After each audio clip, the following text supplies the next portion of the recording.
He will be called the Son of the Highest, and of his kingdom there shall be no end. Luke 1, verses 30 to 33.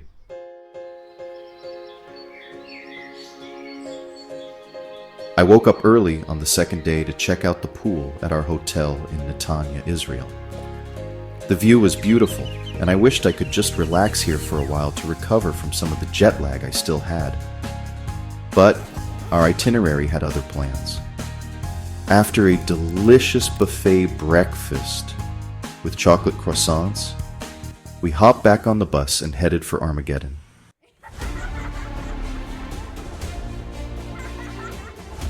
This was one of the epic places I'd been especially looking forward to.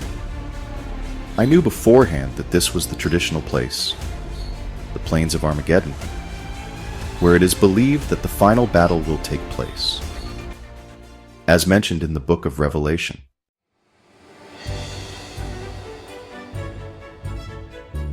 The video we watched when we arrived at the tourist center made me feel like I was about to witness something monumental. After a few shots of the plane flying over the plains, I was amped up to get out and look around. But, despite the high-energy intro, this place felt a little less touristy than some of the other spots we'd visited.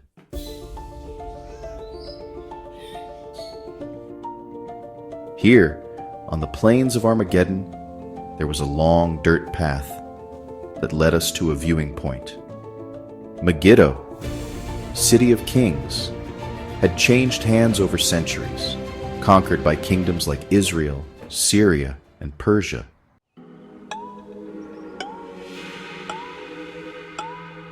As we stood at the foot of the man-made hill, Tel Megiddo, I could feel the weight of history. The hill itself had been built over time, one settlement on top of another.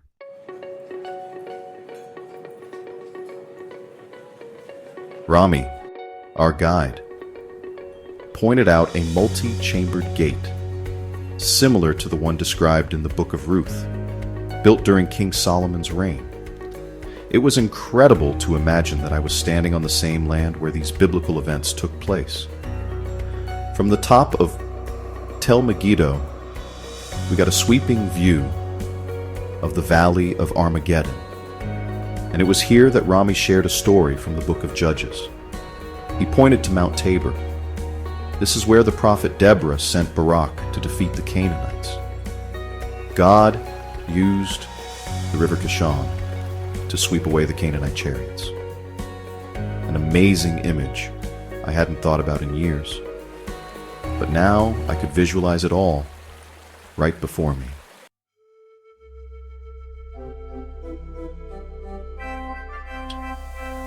Not far from where we stood, there was a Canaanite altar, over 2,500 years old.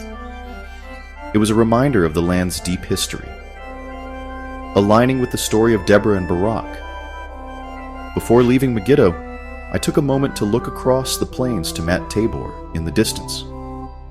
This mountain is traditionally known as the site of the Transfiguration, where Jesus revealed his divine glory to Peter, James, and John. Rami explained that the significance of Elijah and Moses' presence there was profound. Elijah represented the greatest of the prophets, and Moses represented the greatest of the lawgivers. Christ, in his transfiguration, was the fulfillment of both prophecy and law. What struck me most was how clear and approachable the mountain seemed. It appeared as if I could simply get out of the bus and hike up to it, its shape standing proudly and visibly for all to see.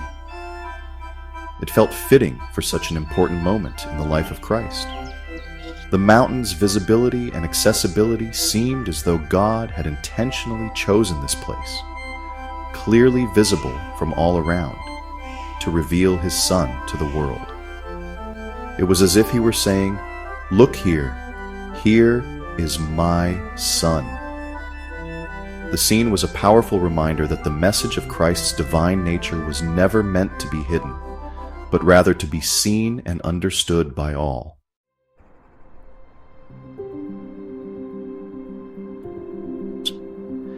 After taking in Mount Tabor, we set off for Haifa.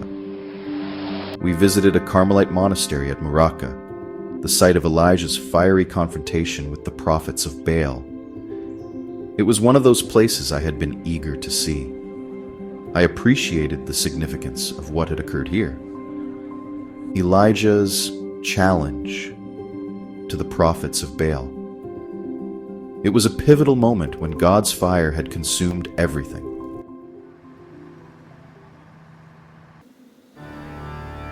Next, we visited a cave where Elijah hid from Queen Jezebel after the fiery display. I reached up to feel the walls, and they were covered in black ash from years of candles. It was a powerful, tangible connection to the past.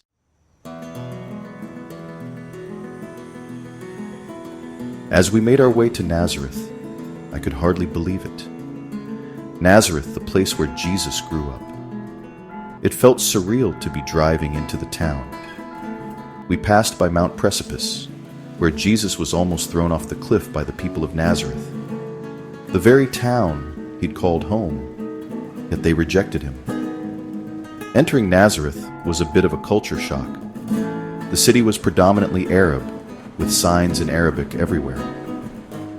As we approached the Church of the Annunciation, I saw large banners with passages from the Quran that questioned Jesus' divinity. They were a protest, Rami explained, between the Christian mayor and the Muslim majority of the city.